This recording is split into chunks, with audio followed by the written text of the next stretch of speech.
So, my book, Real Change, actually came out in September 1st. And uh, the odd thing, of course, about the publishing world is that I had turned in the book before the pandemic in last December or possibly January. And so then my fear, of course, was that I had written a completely irrelevant book when things got so extreme. In fact, the publisher delayed publication from June to September, and a friend of mine in very early days of the pandemic, and he was experiencing quite extreme anxiety. He was reading the book in order to excerpt it, and he said that while he, in general, liked the book, he kept reading those examples that I would just use as a matter of course. And he'd think, that's what made you anxious? Wait till you see what's coming.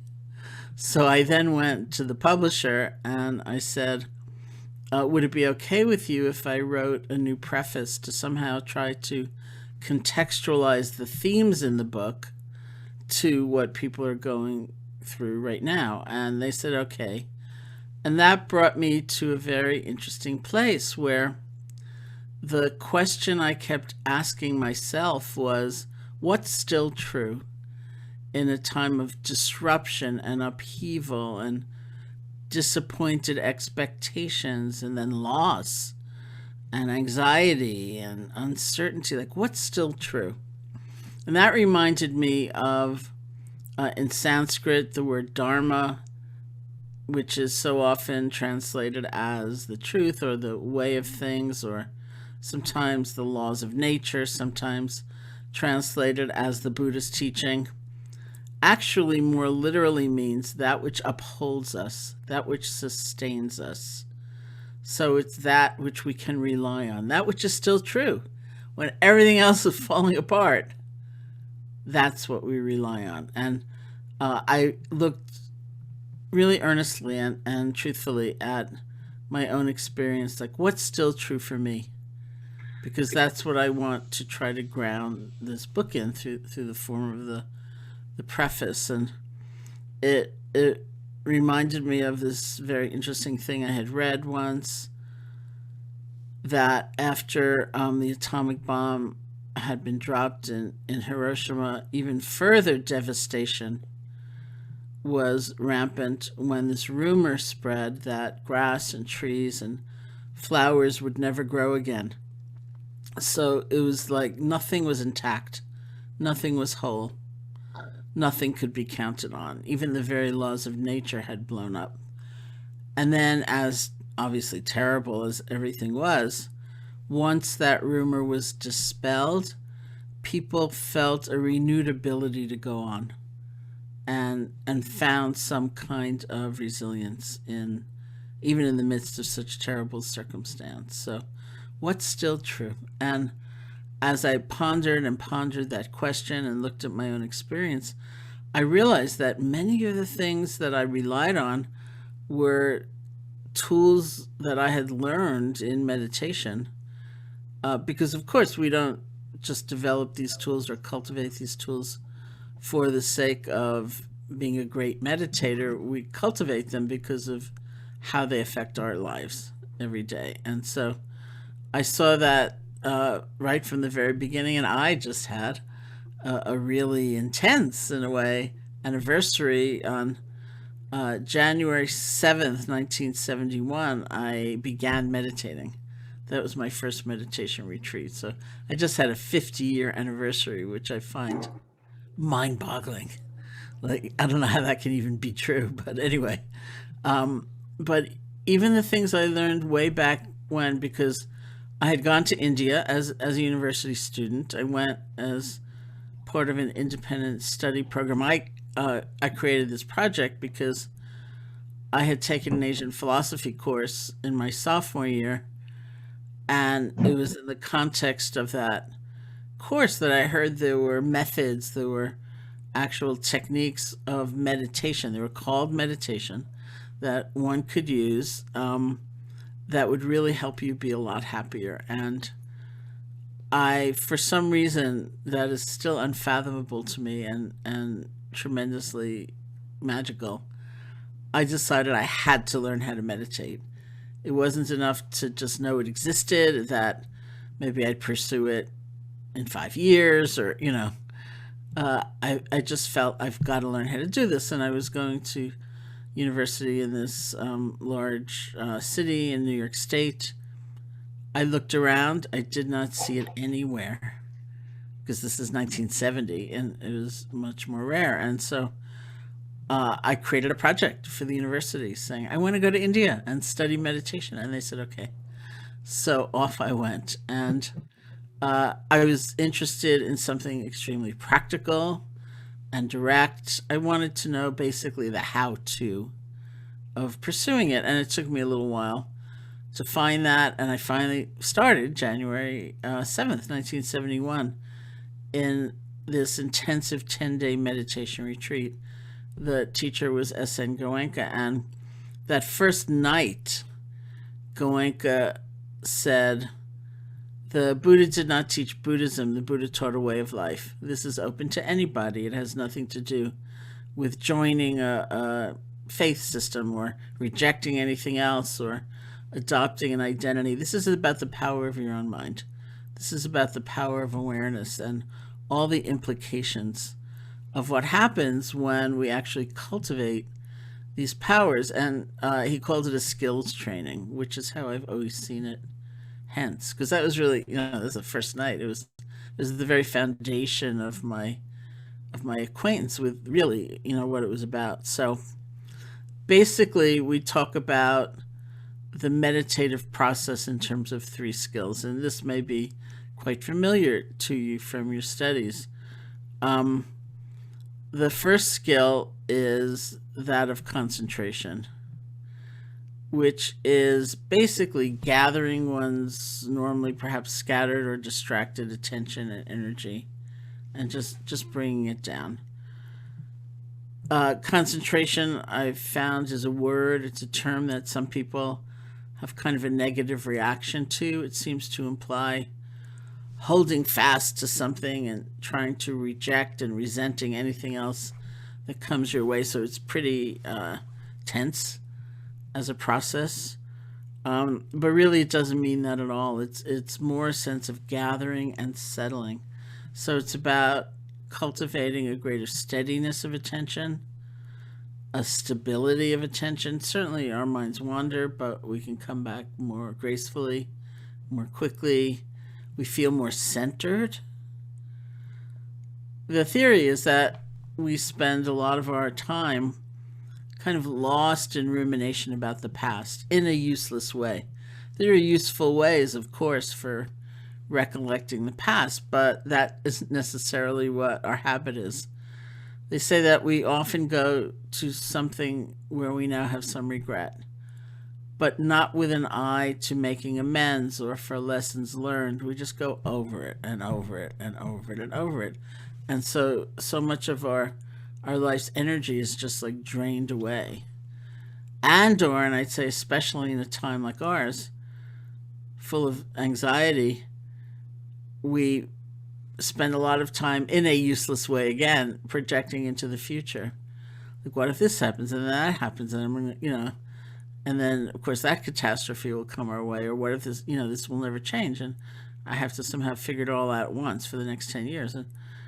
And so again, we've taken that life's energy and we've thrown it into the future in a way where we create a scenario that has not happened and may never happen. And we're trying to somehow mentally survive it. So what we're doing is just gathering that energy back and settling. And we gather it back and settle. And that's why one of the main benefits that concentration is said to give is empowerment. Because that's a lot of energy that could be available to us, but it's not, because we're just throwing it all away. But as we gather it, it does become available to us. And the other benefit, main benefit, is almost a sense of healing. It's like the integration of our being. Like, we can be so scattered, we can be so fragmented, we're so all over the place. and we bring it all together, and somehow a coherent sense of who we are develops. And so very commonly that is practiced by choosing an object of awareness, resting our attention on that object, and the word is actually rest. Not like grab hold of an object, but rest. And then as our attention wanders, because it will, we practice letting go and coming back. And I'll go further into that because I think that's the practice that we'll do together. What that central object is can be anything. It could be the sensations of the in and out breath, which is very common. It could be phrases of loving kindness. It could be a mantra. It could be a sound. It could be an image, visualization. Really, it could be anything. Very commonly in the schools in which I practiced, it would be something like the feeling of the breath. Because as my early teachers would say, first, you don't have to believe anything in order to feel your breath. If you're breathing, you could be meditating. And then as one went on to say, I always felt very charmingly, he said, the breath is very portable. So if you use the breath, let's say you formally practice 10 minutes a day, and you use the breath as that way to come back to yourself, come back to the moment, then you're at work, or you're commuting, or you're in some much busier, more pressured, difficult situation, and you start to get anxious or you start to get angry, you have your breath. You can come right back. You don't have to close your eyes. You don't have to look weird. Nobody even has to know you're doing it. It's completely private and readily accessible. When we come back to ourselves in that way, we come back to our values. We come back to what we really care about more than anything. So it's a very potent thing. Okay, so that's the concentration part. Another great skill is mindfulness, which is like the word of the hour. And I was saying earlier before we got on, it's so interesting for me because I went to India to study meditation. I frankly stayed a little longer than my allotted year, but I did go back home. I came back, finished university, went back to India, and came back in 1974 to the States as a teacher because my own teacher had told me to teach. So, but in those days, you never heard the word mindfulness, certainly, and meditation was considered exotic and strange and kind of bizarre. And it's so different now, I think, largely as a result of the research and the science and the pioneering efforts of people like John Kabat-Zinn and others who've really made an effort to present these practices within a very modern and authentic context. And so their integrity and their power has really remained. And, so mindfulness one hears everywhere now. It's quite interesting. There are many meanings, as I'm sure you know, of mindfulness. The term is used in a lot of different ways. One of my favorite definitions of mindfulness is a quality of awareness where our perception of what's happening in the present moment is not so distorted by bias, old fears, or projection into the future. Let's say we have physical pain, or we have emotional pain, heartache, disappointment. It's very common to immediately start thinking, what's it going to feel like tomorrow? What's it going to feel like next week? What's it going to feel like next year? And so then we are trying to carry the burden of an entire year of this discomfort right now, and it's impossible. So we see that, we're aware enough to see that beginning, we can let go of that and come back to what we're actually experiencing right now. Or perhaps there are certain emotions that we just have not been conditioned to feel are okay to feel. And that very emotion happens to come up. Is it okay? Can we allow it to be there? It's very challenging often because we have so many things about it. So mindfulness is described in many different ways. one way it's described, or two ways it's described, which are accurate but often misleading, are mindfulness is being with our experience without judging, or mindfulness is accepting things the way that they are. And I think both of these are correct, but can be confusing because it can sound very passive or complacent. Like when we do the meditation, even if we're using the breath as that core object, very often we start just by listening to sound. And I was teaching somewhere and I'd gotten just that far in the instruction. Let's sit and listen to sound. And somebody raised their hand and said, what if it's the sound of the smoke alarm I hear going off? Should I sit here mindfully knowing the smoke alarm is going off, or should I get up? And I said, I'd get up. But it sounds that way, right? We're going to accept things. Oh, there's the smoke alarm. I'm not judging, you know. But really, of course, it doesn't mean that at all. There's a dynamism to the mindfulness. There's a vibrancy to it because we're not so caught in old reactions. There's sort of room for moving and caring and taking action in that moment. One of the favorite examples I've had of mindfulness to use came from, it was an article in the New York Times newspaper many years ago about one of the very early programs in the States bringing mindfulness into the classroom. So this was a fourth grade classroom. So the kids are 9 or 10 years old. And the journalist asked one of them, a young boy, what is mindfulness? What is mindfulness? And he responded by saying, mindfulness means not hitting someone in the mouth. That's what mindfulness means. And I thought, that's a great definition of mindfulness. Because what does it imply? It implies we notice we're feeling angry when we're starting to feel angry. Not after we've sent the email. Not after we've taken some regrettable action. But as it's building, because we're that in touch. It also implies a certain balanced relationship to the anger. And this is really at the heart of mindfulness. If we get overcome by what we're feeling, overwhelmed by what we're feeling, then we'll probably hit a lot of people in the mouth because life can be very frustrating. But at the same time, if we don't like what we're feeling and we think it shouldn't be there and we try to push it away, or we're ashamed of it or afraid of it, we get tighter and tighter and tighter, and then we explode.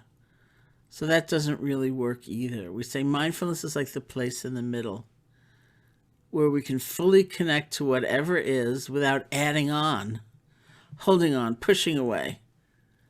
And in that experience, what gets created is a sense of space or spaciousness. And in that spaciousness, options may arise for taking action. New ways of seeing may arise. Creativity may arise. I like to think of that boy who's 9 or 10 years old in that space thinking, hit someone in the mouth last week. Didn't work out that well. In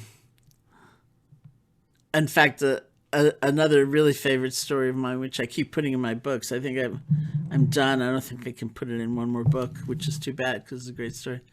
But these friends of mine teach yoga and mindfulness in these very poor neighborhoods in Baltimore, Maryland, and in school. And they had a young girl in one of their programs she was younger. She was maybe like 7 years old.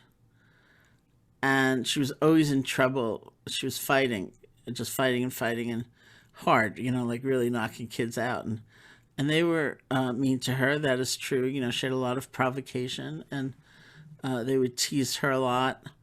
But she was the one who was really in trouble all the time.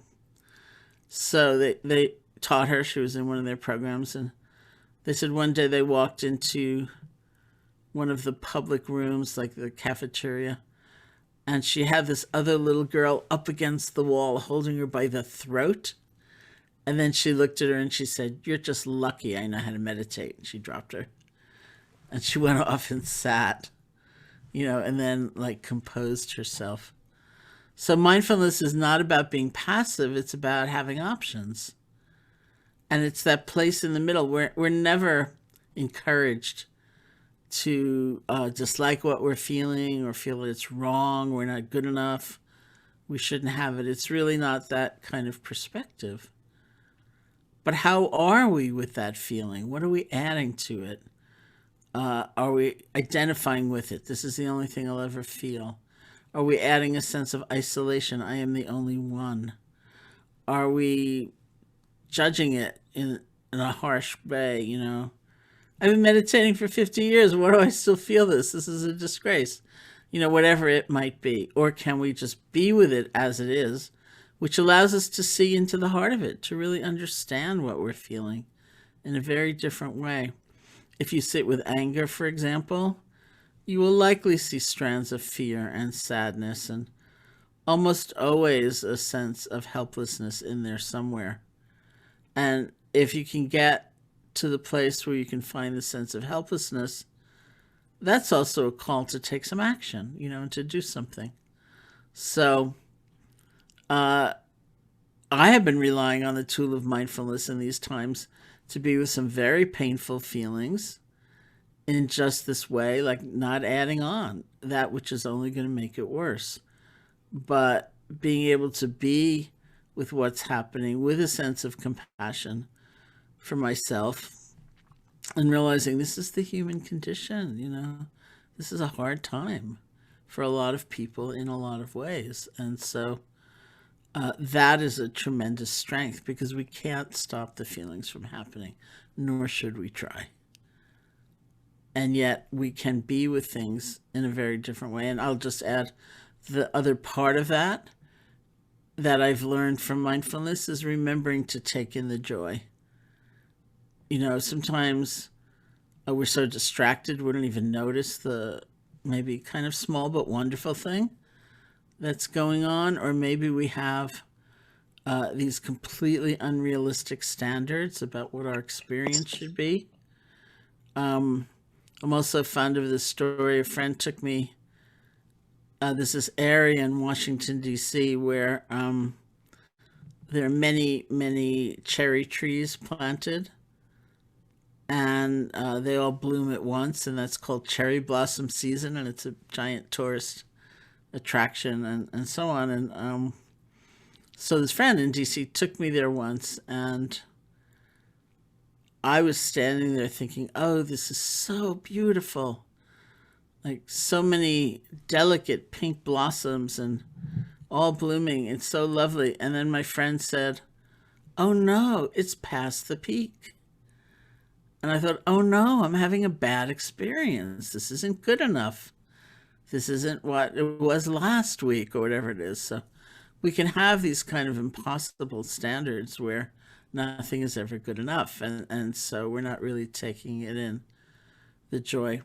And in times like this, it's also likely there's a kind of guilt that things are so tough for so many people, maybe not so hard for me right now, or there's this moment or there's this gift or something. I shouldn't let myself enjoy it because it's too selfish. And that speaks to a very fundamental question of our vision. It's like, I think mindfulness has really shown me that resilience and the ability to meet adversity and the ability to be with any kind of circumstance actually means not allowing for depletion and exhaustion and that just that sense of overwhelm, that there needs to be a kind of sense of regeneration and finding resource within, because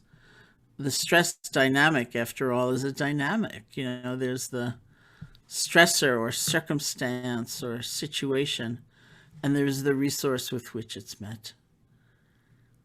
And that resource may come from inner strengths that we cultivate. It may come from a sense of community. There are many places, but inner strength is one of them.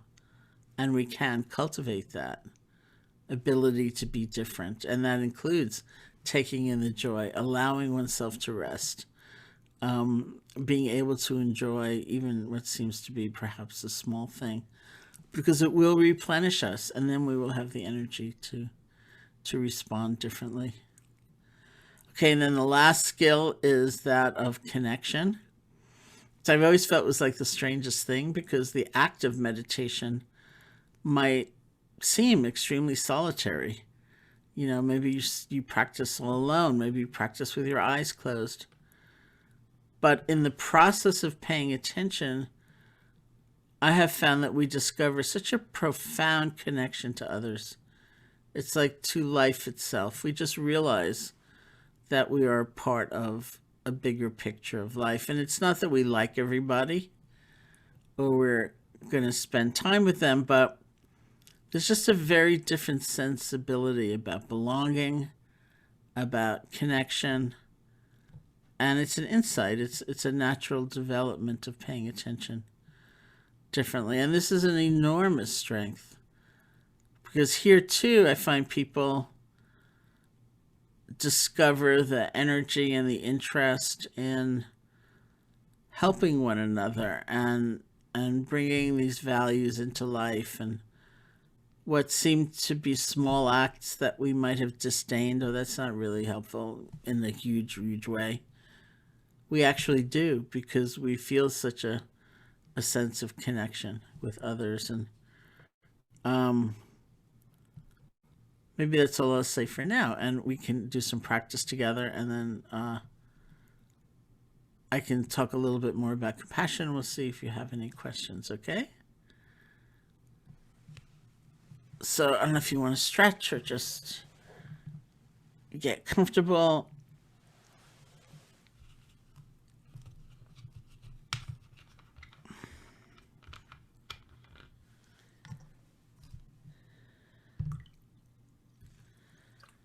And see if you can sit comfortably. You can close your eyes or not, however you feel most at ease.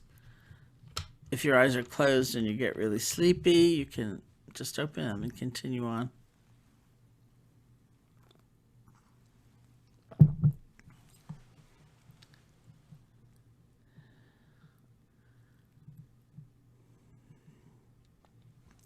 We can start by listening to sound, whether it's the sound of my voice or other sounds.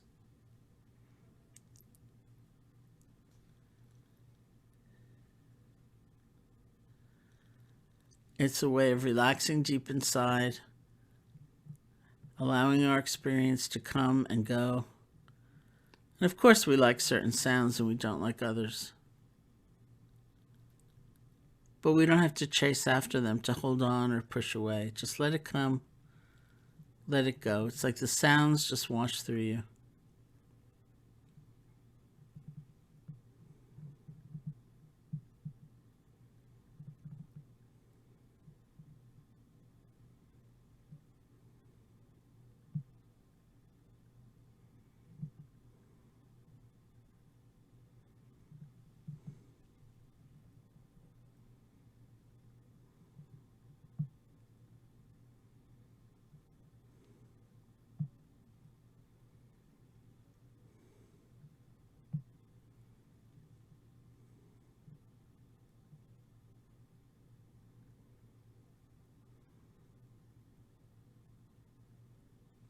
And bring your attention to the feeling of your body sitting, whatever sensations you discover.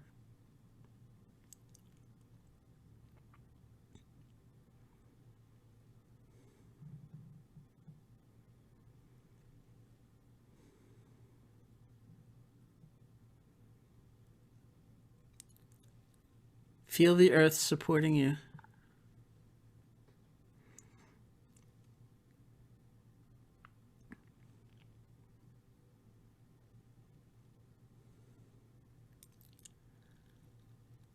Feel space touching you.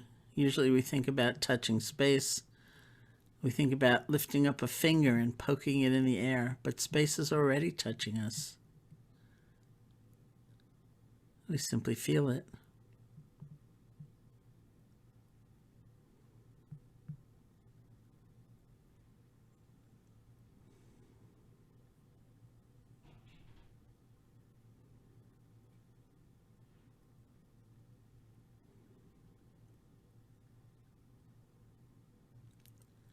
Bring your attention to your hands and see if you can make the shift from the more conceptual level, let go fingers, to the world of direct sensation, picking up pulsing, throbbing, pressure, whatever it might be.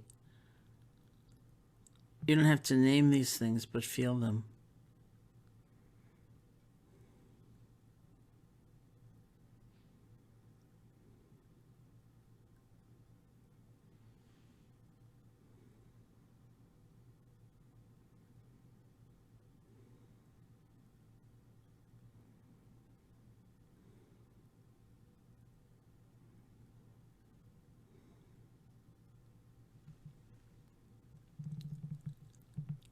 And bring your attention to the feeling of your breath.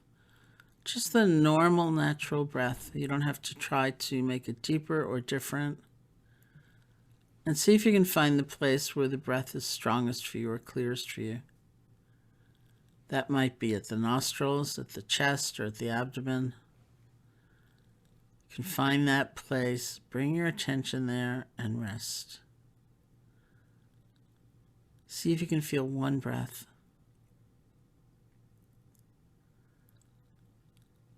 Without concern for what's already gone by. Without leaning forward for even the very next breath, just this one.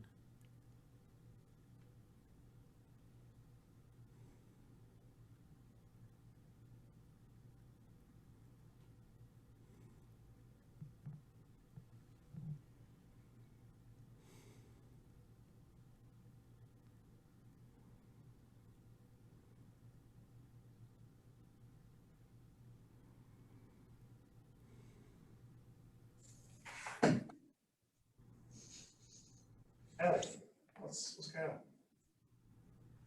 on? Emotionless.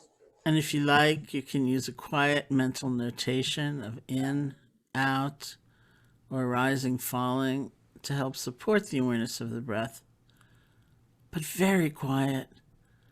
So your attention's really going to feeling the breath, one breath at a time.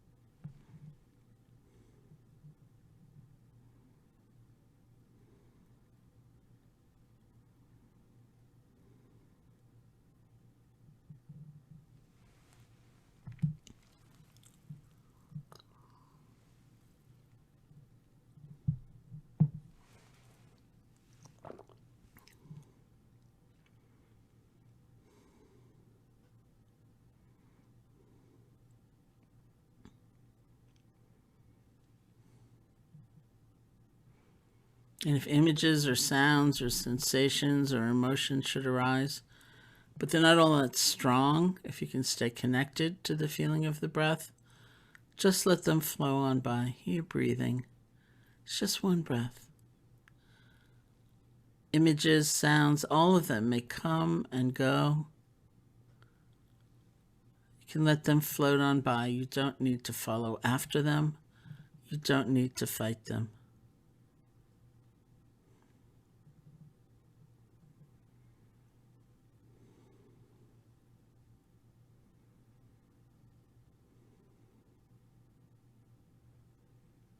But if something comes up and it is strong and it pulls you away, you get lost in thought or spun out in a fantasy or you fall asleep, truly don't worry about it. We're mostly concerned with the next moment after you've been gone. after you've been lost, where we practice letting go and we practice beginning again with kindness toward ourselves. Simply let go and start over. Bring your attention back to the feeling of the breath. You haven't failed. There's no blame. That's the actual training, is letting go and beginning again.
Isn't it amazing? No matter where our attention goes for however long, we can always let go and we can always start over.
And when you feel ready, you can open your eyes or lift your gaze, and we'll end the meditation.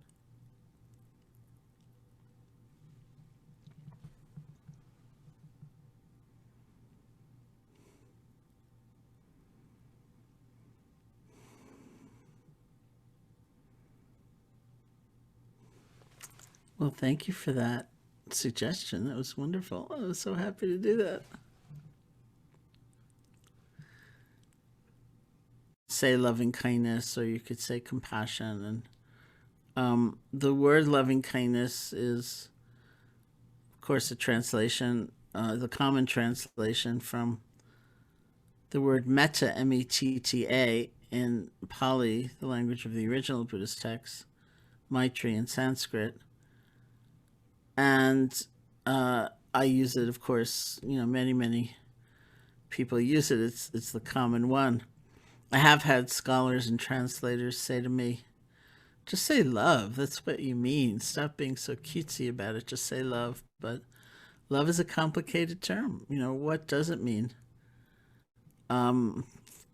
Sometimes it really, frankly, means a medium of exchange. I will love you as long as, or I will love myself as long as I never make a mistake. And we know the fragility and the breakability of that state. It's not really what metta is about. The literal meaning of the word is friendship.